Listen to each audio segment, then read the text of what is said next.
Valuable YouTube friend, warm welcome to MZL YouTube channel. Today's topic is very much important and it's about NELTA Webinar supported by British Council. The topic of this webinar is links to useful resources for better English. You will get some important links to enhance your teaching skills and improve your English language. This video has been published Nepalese teachers in order to boost their teaching skills and enhance their English language. Thank you. So the question about remote areas when there's an absence of the internet, how would she improve for teaching? Okay, it's a really good question. I did actually think about that when I was writing the slide, but then I realized that we were doing this session on Zoom, so all of you are online. So I thought that would mean that most of you who are joining this can get online to look at these things, but of course there are many teachers who can't do that. So for those teachers, I think really making use of peers, of colleagues that they work with, and also just maybe brainstorming. I mean, some of these things we can think of ourselves. If we sit down and have a think about, okay, what could I do to improve that? What is the actual problem? How can I work through it step by step? Some of these things, I think if we take a bit of time, we can come up with the solutions to them, and we can try things out, and if they don't work, then we try something else. But I think in areas where the internet is not available to teachers, using each other's expertise and the people around you is really the best way to go. Okay, so here we have, so when we're thinking about people who do have internet access, decided on specific areas that they would like to focus on. There's lots and lots and lots of resources out there, and in fact it can be quite bewildering how many resources, how many different things there are that you could get involved in. So what I've done is put together just a few resources from the British Council that might be useful and good starting places for finding more opportunities to learn and to develop in specific areas.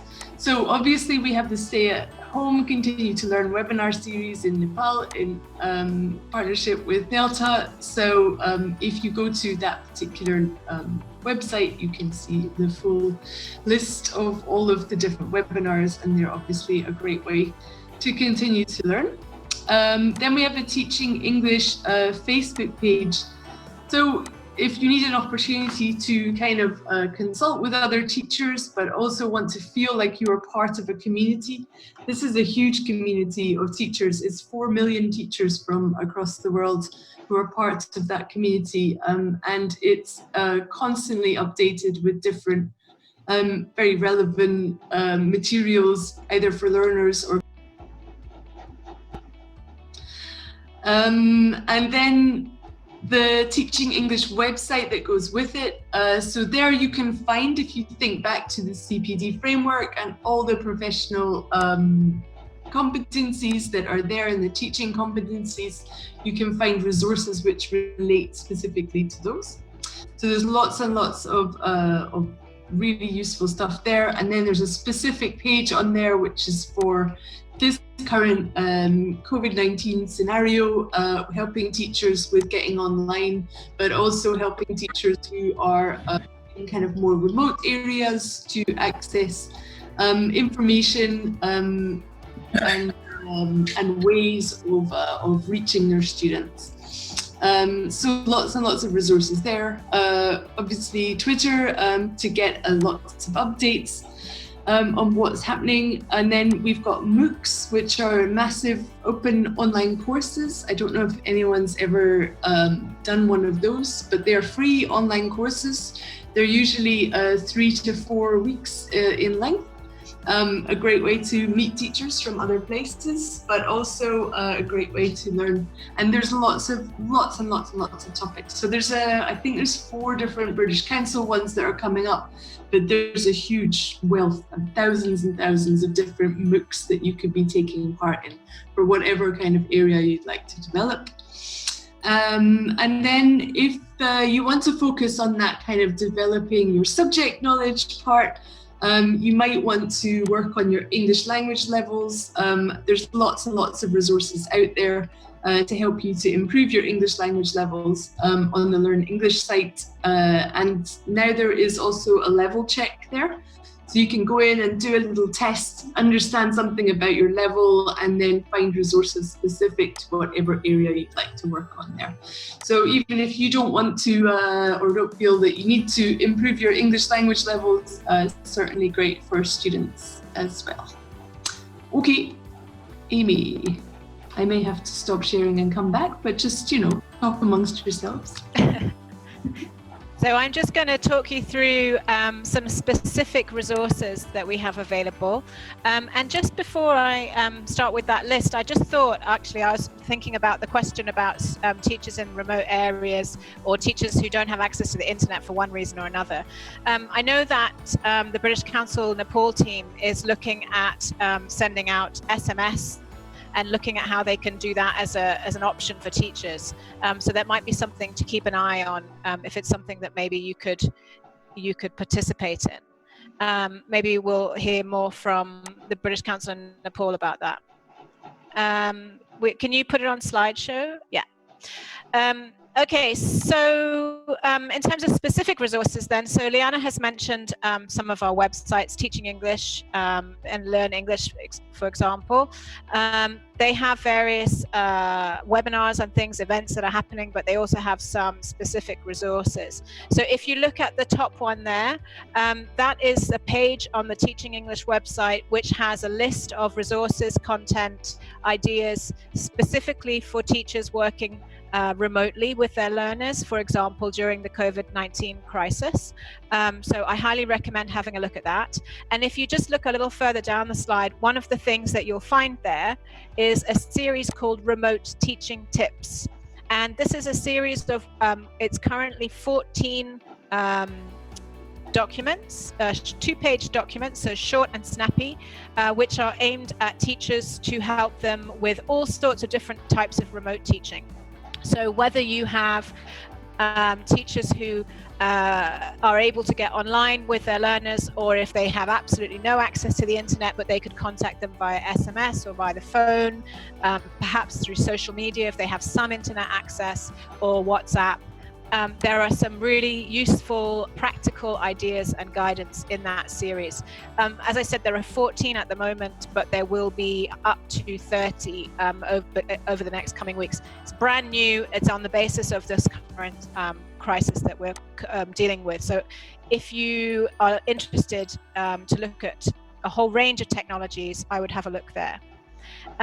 There's also the Teaching English website, and one thing to highlight there, as you can see at the top, is there are some study guides for each of the 12 professional practices that we mentioned, and these are self-access. So something that you might like to do is to think about those 12 professional practices, choose one, maybe two, that you would really like to improve in and spend some time focusing on, and download the guides that we have there for each of those professional practices. There's lots of advice as well as activities that you can do to work through those. Really recommend that. Okay, and as you can see there with our teachers at the bottom, just to highlight again, as we've been saying throughout the session, that your colleagues are fantastic sources of information and ideas. And I just saw somebody in the chat as well saying about groups of teachers. It's not just about having one person that you talk to, but maybe getting together as a group and starting a little support group for each other's professional development if you don't have access to one of those already. So that might be something to think about doing with, I know NELTA is a fantastic association with lots of support, but maybe in a little small group with your colleagues to share ideas and things you want to focus on. Okay, we are almost exactly on time, so we are going to leave it there, and I believe we now have 15 minutes for questions. Yes, thank you, Diana. Thank you, Amy. We will now open the floor for questions. Please could you all type your questions in the chat box, and we'll try and take them one at a time. So please could you use the chat box for your questions, please? I did see one question that came up earlier that I made a note of, which is about recording audio. So when Liana put the poll up, there were 20% of people said they had done reflection by recording audio, and someone had asked what some different ways we could suggest that they could use recording, sorry, not recording audio, recording their lessons. Liana, do you want to say something about how teachers can record their lessons for their own reflection? So yeah, I mean, there's lots of different ways in which you can do it. So you could ask a colleague to record for you. So to sit at the back of the class and to record the lesson. You could be recording yourself. I wouldn't recommend during the lesson to be recording yourself, but voice recording, like just audio recording of a lesson, can be really, really useful. Because particularly if you just want to really focus on how much you're talking, and also how you're giving instructions and how you're using your voice and your tone and all these kind of aspects that you can really focus on.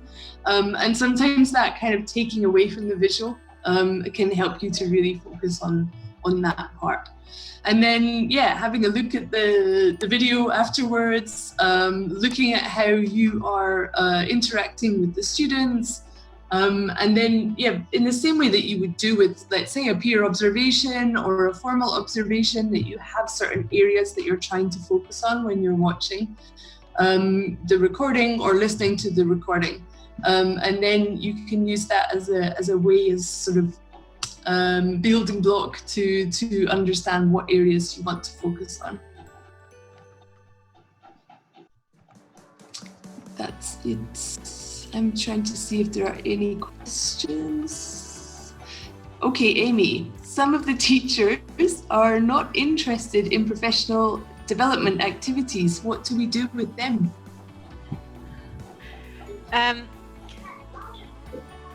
That's a good question. So, okay, so what is it about? It's about motivation. So I think one of the key things is to find out what the barriers are. So for some teachers, getting involved in professional development activities, the idea of it means they need time, they might need money, they think, they might need access to the internet. These might all be preconceptions that teachers have about it. So I think sometimes it's important to find out what the specific reluctance is that teachers have. Sometimes teachers, feel that they do an okay job and they don't need to develop. But I think it's sometimes about talking to them about, maybe making small adjustments, or perhaps using the skills that they have to teach other people first, and using them as a mentor for other people and getting them into it that way. So could you teach so-and-so how to do this particular thing? And then maybe once they've got a bit of confidence from doing that, they might start to be more receptive to doing some professional development themselves.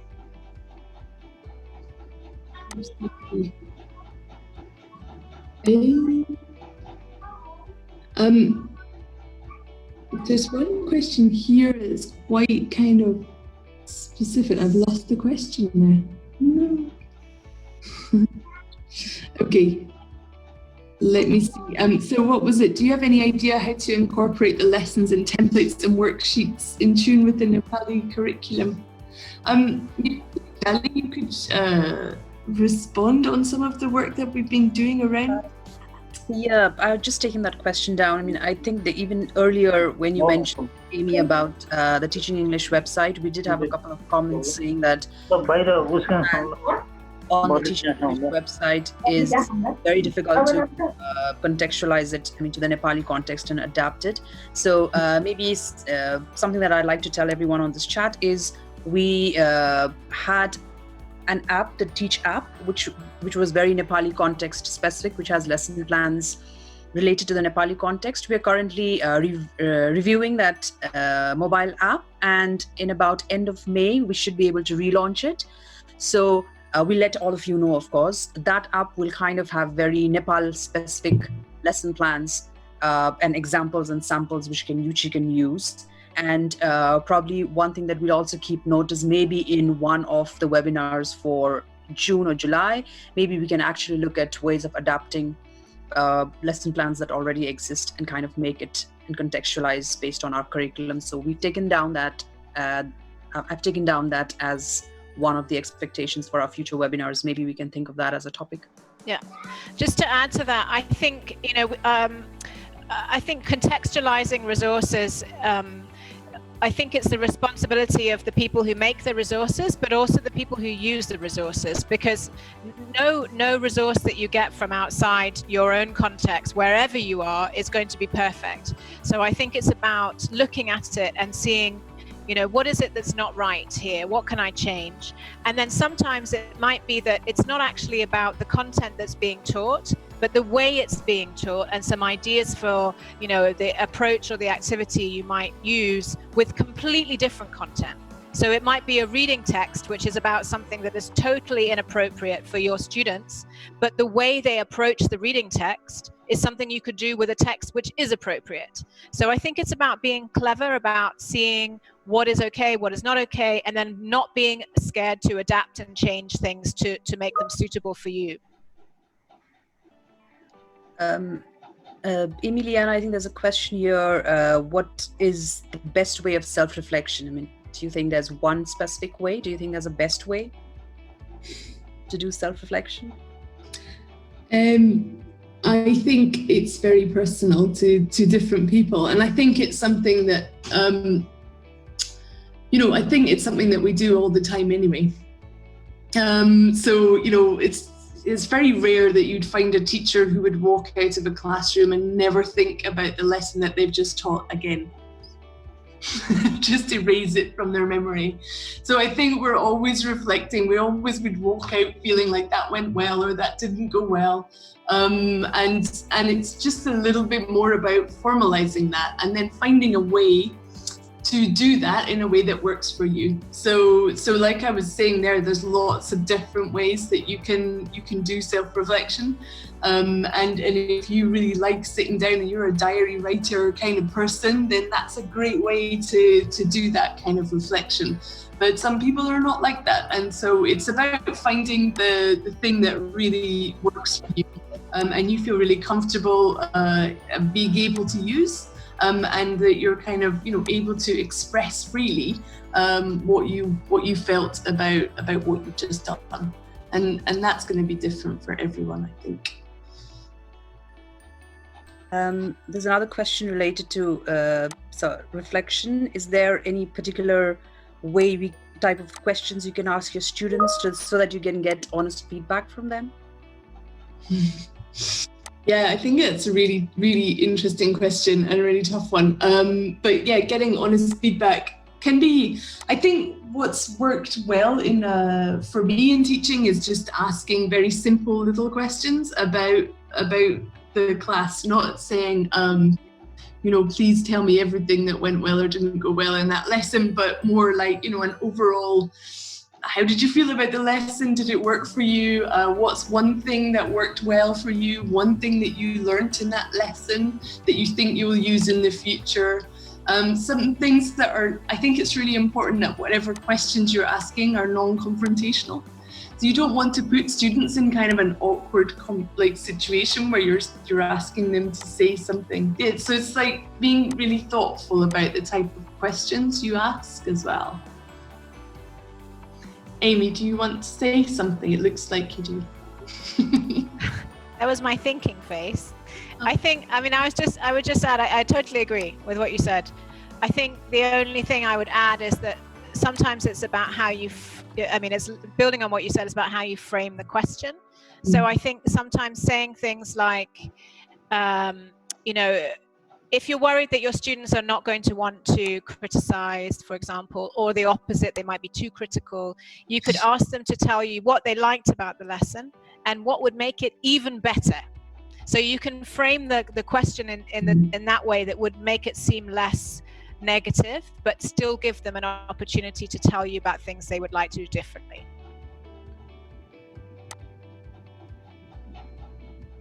Okay, I think we've kind of come to the end of our time. It's a little over an hour already. Maybe there were a lot of comments there about low resource classrooms. So something that I'd suggest is we will, at the end, like Ileana mentioned earlier, in your email tomorrow, all of you will be receiving a link to your certificate and also a link to an evaluation form, which is also a needs analysis form. So please take 5 minutes of your time to fill that evaluation form. And also there is a question where we want you all to tell us what topics would you all want in the next upcoming webinars. So please make sure you mention all of those. There were a lot of comments about action research and lowly resource classrooms. So please make sure you mention it there so that we can collate all of that and come up with a webinar based on your needs. Okay. So thank you so much, Amy and Liana. It was a wonderful session, a great start for the webinar series.